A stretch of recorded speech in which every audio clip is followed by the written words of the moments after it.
사사기 1절에서 12장 1절에서 7절의 말씀, 제가 한 절, 여러분이 한 절 교독하겠습니다. 에브라임 사람들이 모여 북쪽으로 가서 입다에게 이르되, 내가 암몬 자손과 싸우러 건너갈 때에 어찌하여 우리를 불러 너와 함께 가게 하지 아니하였느냐? 우리가 반드시 너와 네 집을 불사르리라 하니,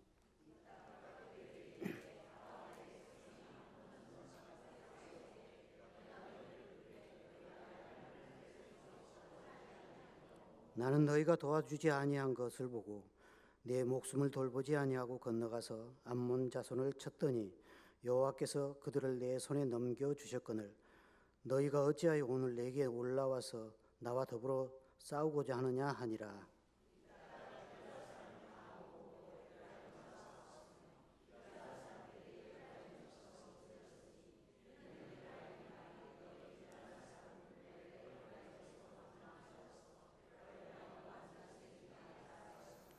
길앗 사람이 에브라임 사람보다 앞서 요단강 나루탁을 장악하고 에브라임 사람의 도망하는 자가 말하기를, 청하건대 나를 건너가게 하라 하면 길앗 사람이 그에게 묻기를, 내가 에브라임 사람이냐 하여 그가 만일 아니라 하면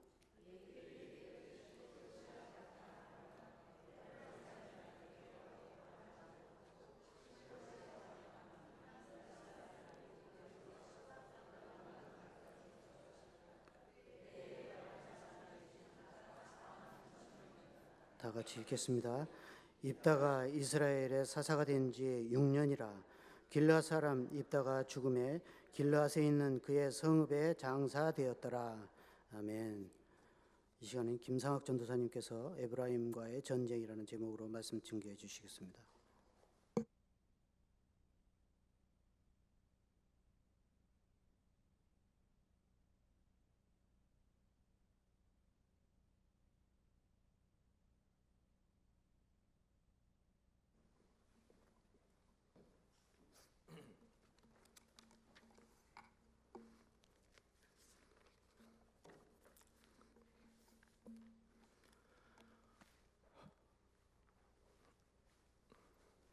오늘 관리위원회 헌신 예배로 이렇게 많이 참여해 주셔서 감사합니다.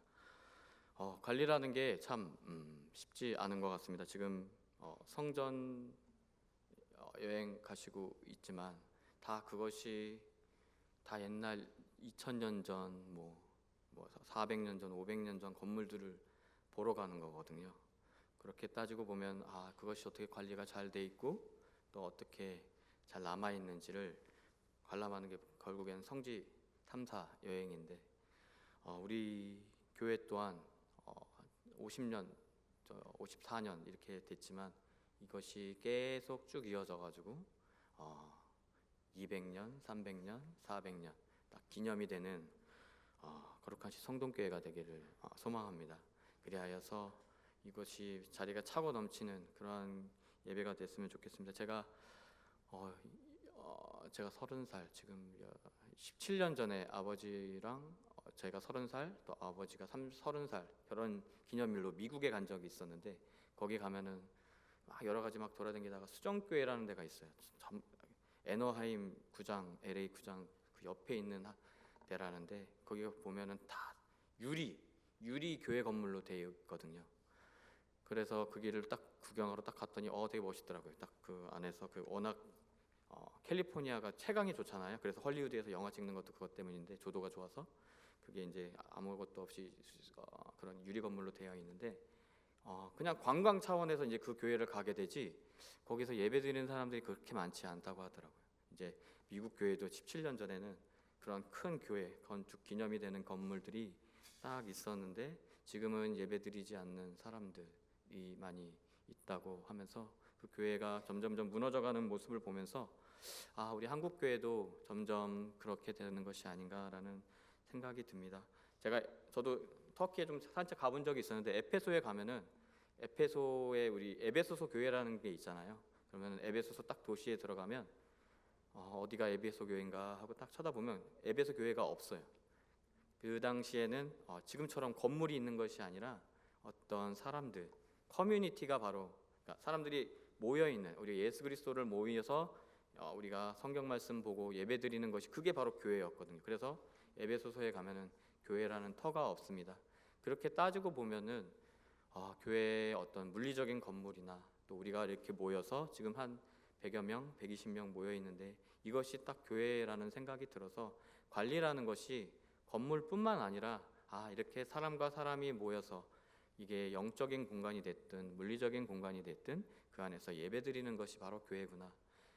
그렇게 하면서 우리가 영적 예배, 우리가 사람들이 모여서 드릴 수 있는 그 공간의 예배도 또 이렇게 지켜져야 할 우리 이렇게 건축 구조물의 교회도 잘 지켜져야 되겠다라는 생각이 들었습니다.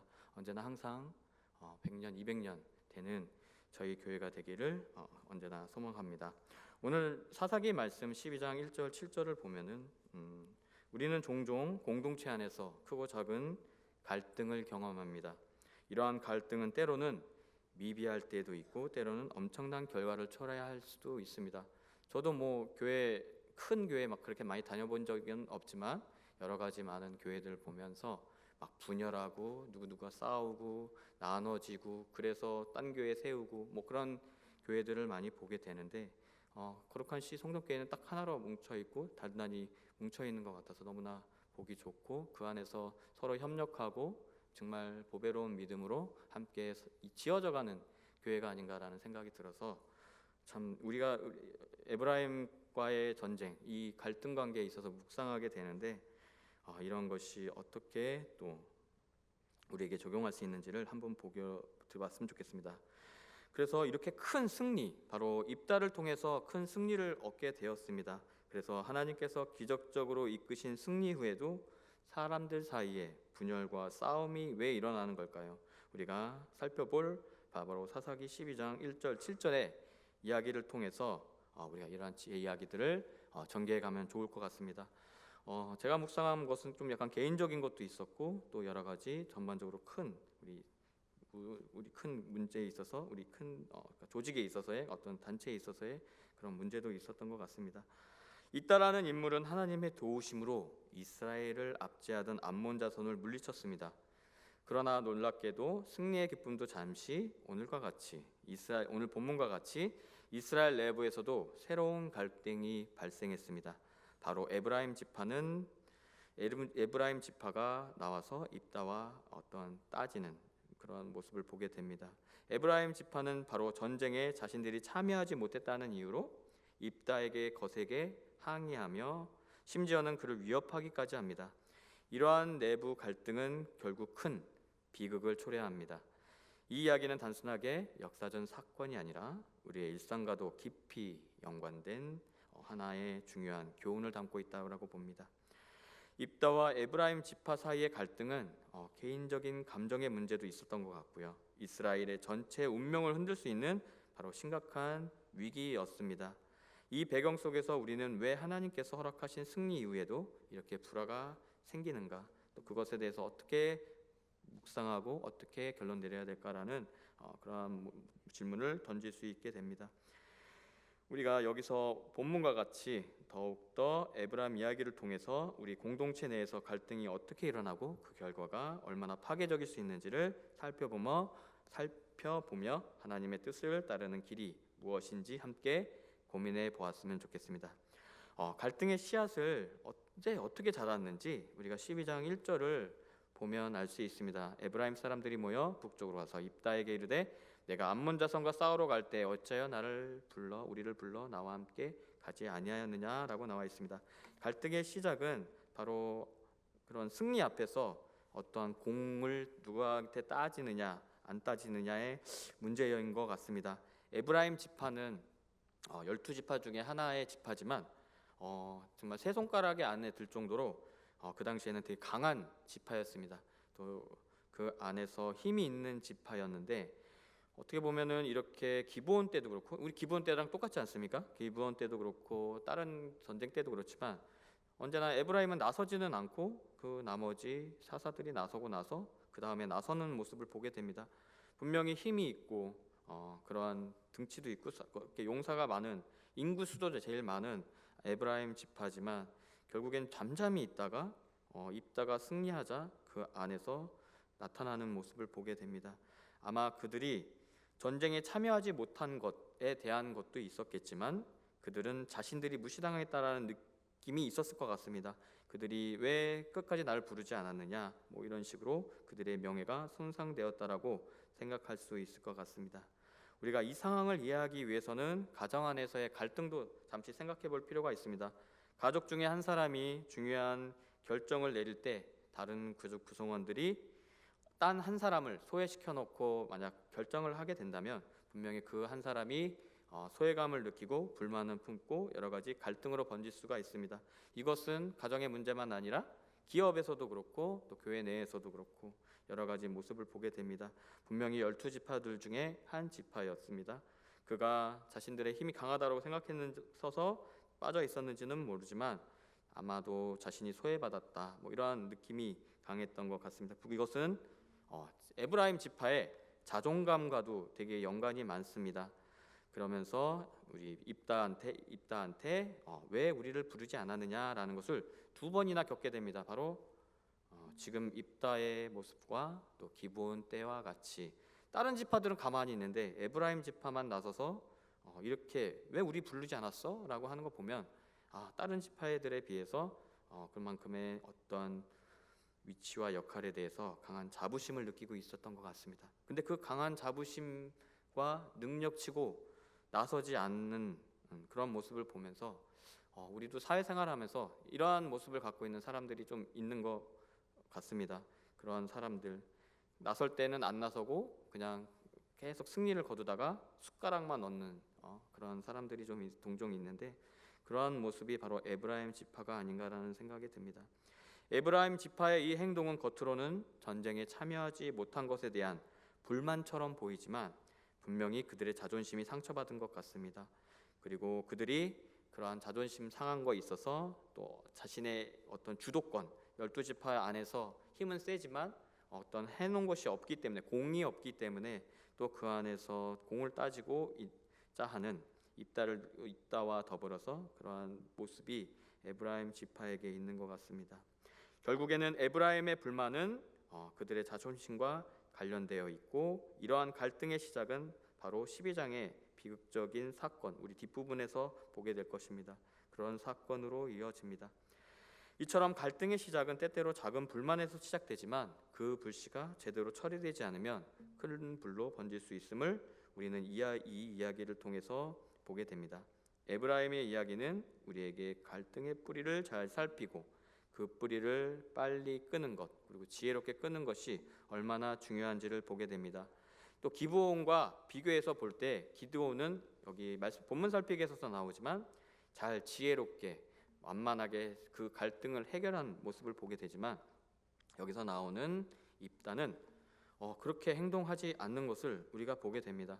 입다가 그렇게 달란트도 많고 제가 묵상하기에는 용사의 능력도 강하고 또 외교적인 능력도 있어서 말도 잘하고 논리적으로 이해하기도 잘하고 그 안에서 또 그 논리에 맞게끔 또 꿀리지 않는 그냥 담대함, 대담한 모습도 보이지만 그러면서 그렇게 침착하게 암몬 왕 앞에서도 그렇게 감정적으로 흥분되지 않고 여러 가지로 잘 컨트롤하는 자신의 모습을 컨트롤하는 모습을 보게 되는데 에브라임 사람들 이 본론에 왔을 때는 되게 뭔가 이렇게 감정적으로 변하고 또 왜 너희들이 그렇게 적반하장으로 나오느냐라고 하면서 따지면서 3절에 보면 너희가 어찌하여 오늘 내게 올라와서 나와 더불어 싸우고자 하느냐라고 하면서 무슨 근거로 나한테 그렇게 비난하며 나오느냐라고 말을 하고 있습니다.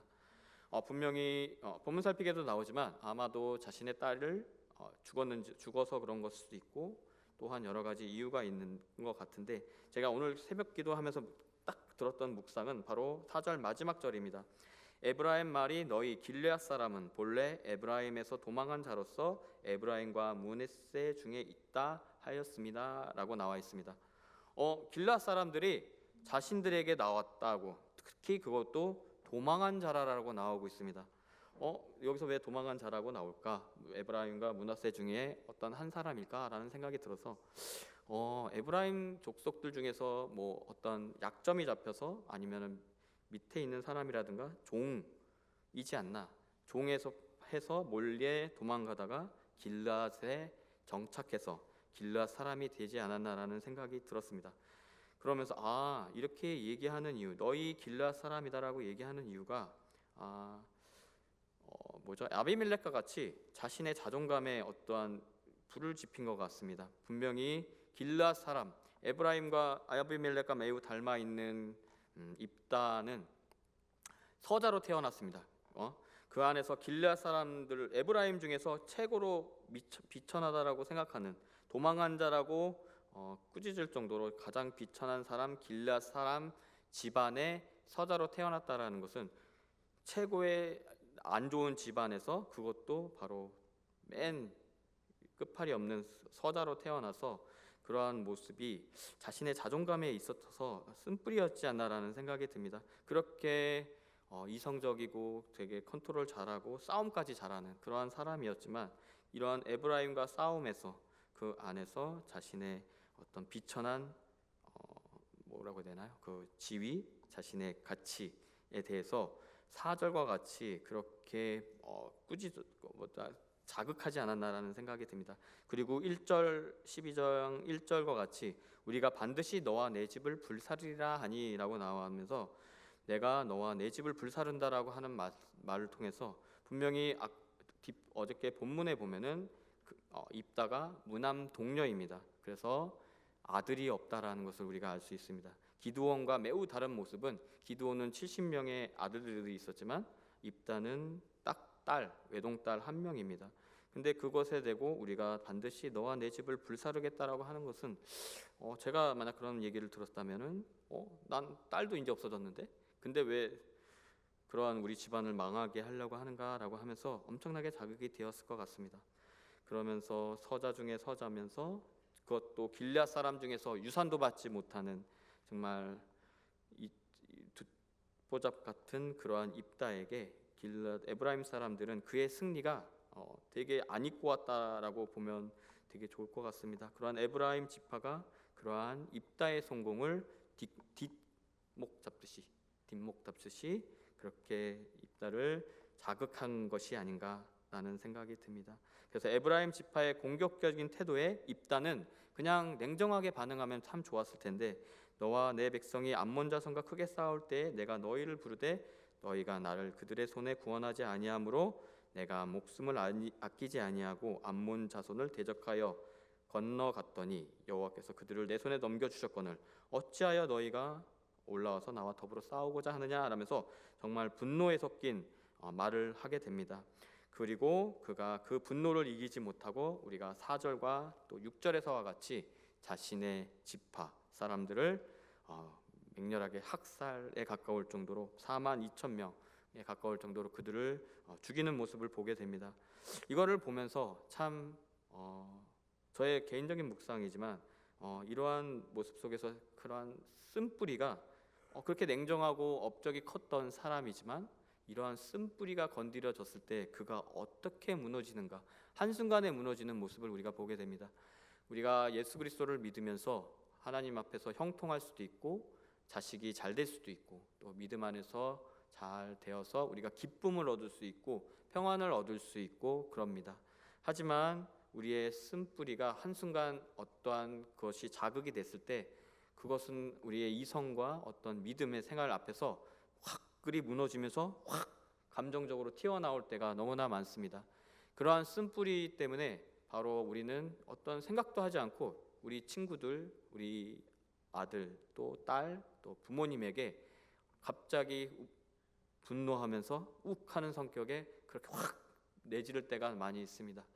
저도 개인적으로 저의 아내와 부모님과 또 저희 형제들에게 갑자기 욱하면서 분노할 때가 있는데 가만히 들여다보면은 나에게 그런 쓴뿌리가 있었는데 그 쓴뿌리를 자극했을 때 그러한 모습이 드러나는 것을 보게 됩니다. 우리가 입다의 모습도 또한 그가 아무런 큰 달란트와 큰 역사가 있었고 또 그 안에서 주님께서 주시는 큰 승리가 있었지만 그 안에 있는 쓴뿌리 또한 하나님께서 만지시고 터치해야 되심을 우리가 입다를 통해서 볼 수가 있습니다. 그가 그 쓴뿌리를 이겨내지 못하고 그 믿음 안에서 그 쓴뿌리가 건드려진 상태에서 바로 5절과 6절과 같이 정말 잔인하게 자신의 동족을 죽이는 것을 보게 됩니다.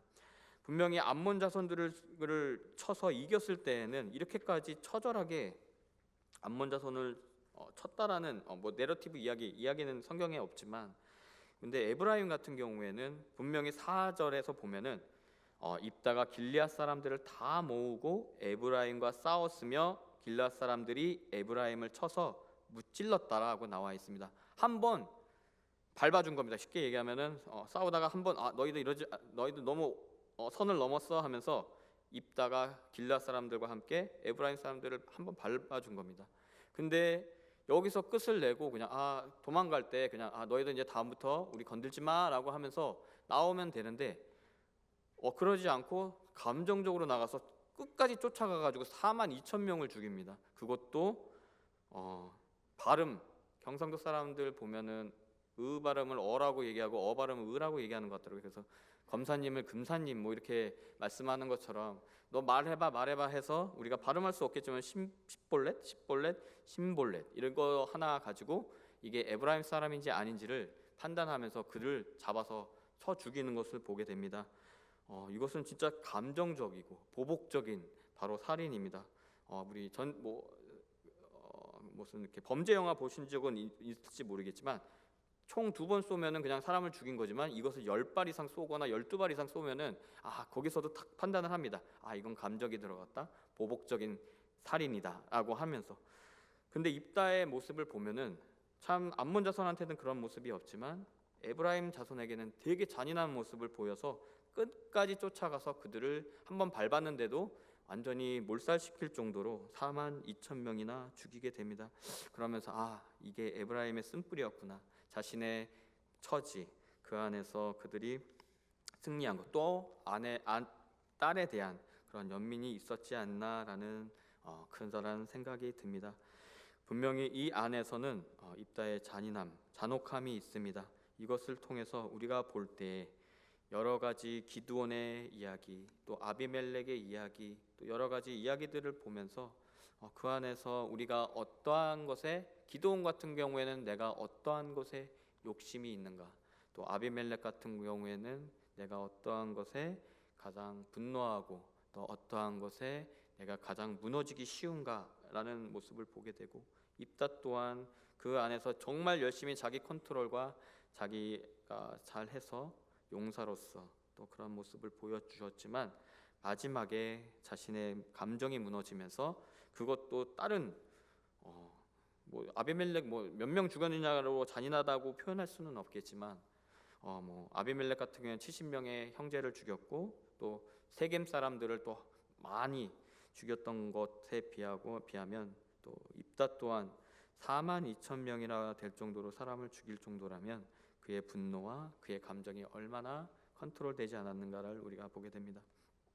우리 또한 이 안에서 우리의 갈등의 문제라는 것이 분명히 누군가의 이익과 누군가의 이익이 부딪혀서 이렇게 했으면 좋겠어 저렇게 했으면 좋겠어의 갈등일 수도 있지만, 또 깊이 보다 보면 리더로서의 그런 리더를 보다 보면 그 안에서의 쓴뿌리가 있는 줄을 보게 됩니다. 이러한 갈등 속에서 우리가 그러한 쓴뿌리들을 어떻게 하나님 안에서 믿음 안에서 지켜나가야 될지가 참 중요하다는 생각이 들고, 그것을 위해서 기도하는 우리들 되기를 소망합니다. 여기서 적용해서 나왔던 것처럼 지금 당신의 마음의 분노와 불평의 원인이 혹시 당신을 알아주지 않는다는 공명심에 있는 것이 아닙니까? 라는 모습을 보면서 이 본문 살피기를 하신 어떤 목사님이신지는 모르겠지만 똑같은 묵상을 통해서 나와 같은 그런 묵상을 하지 않았나라는 생각이 듭니다. 그리고 7절을 보면, 이제 마지막으로 7절을 보면 입다가 이스라엘의 사사가 된 지 6년이라 라고 나와 있습니다. 여기서 참 재밌었던 것은 바로 6년입니다. 앞에서 운니엘이나 여러 가지 사사들, 드보라나 여러 가지 사사들에 보면은 그 이후에 40년, 80년, 40년 이렇게 길었습니다. 사사가 그 안에서 된지 또 평화롭게 산 지가 40년, 80년, 40년 되는데, 입다 이후로, 아비멜렉 이후로겠죠. 이 아비멜렉은 완전한 사사는 아니었기 때문에 3년 만에 그는 통치하고 죽었으니까요. 그리고 근데 입다를 통해서 그가 통치한 지 6년 만에 그가 장사가 됩니다. 그리고 우리 월요일 날 본문을 이제 살짝 보시면 여러 명의 소사사라고 하거든요. 소사가 나오는데 7년, 10년, 8년으로 줄어듭니다.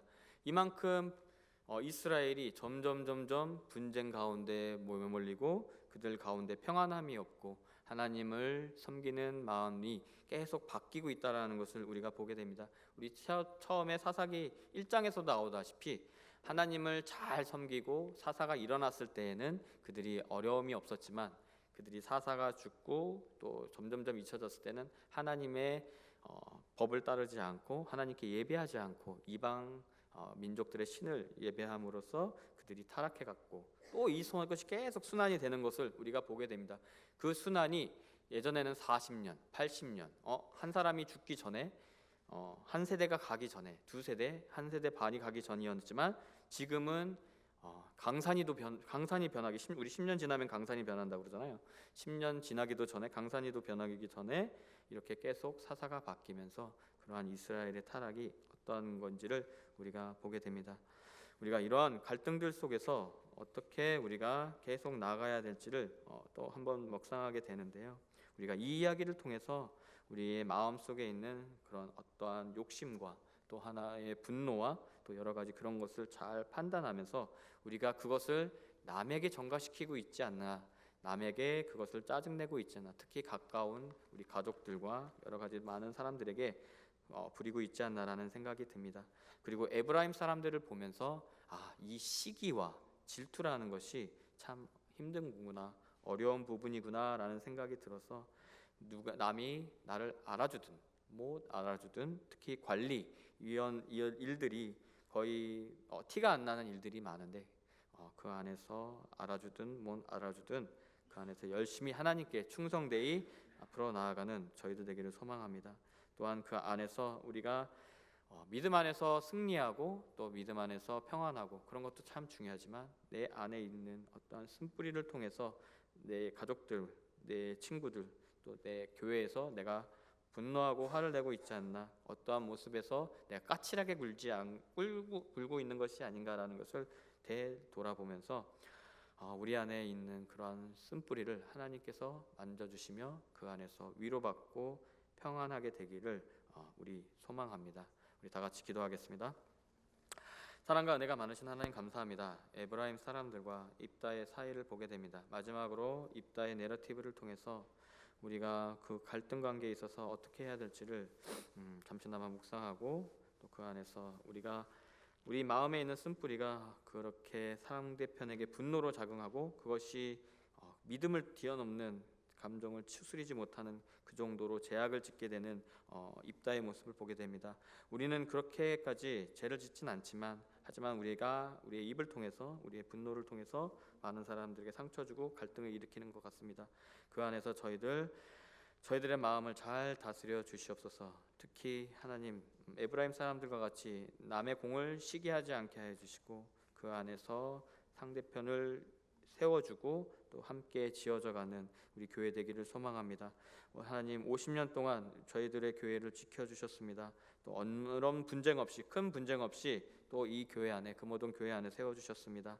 앞으로의 교회 또한 그런 분쟁과 어려움 없이 서로 협력해서 선을 이룰 수 있게 하여 주시고 그래서 우리 교회가 100년, 200년, 300년 동안 정말 건물만 있는 것이 아니라 또 많은 사람들이 모여서 하나님께 예배드리며 또 우리 한국 교회를 이끌어가는 큰 교회 되기를 하나님 섬기는 교회 되기를 소망합니다. 언제나 하나님 함께하여 주시옵소서. 예수님의 이름으로 기도드리옵나이다. 아멘.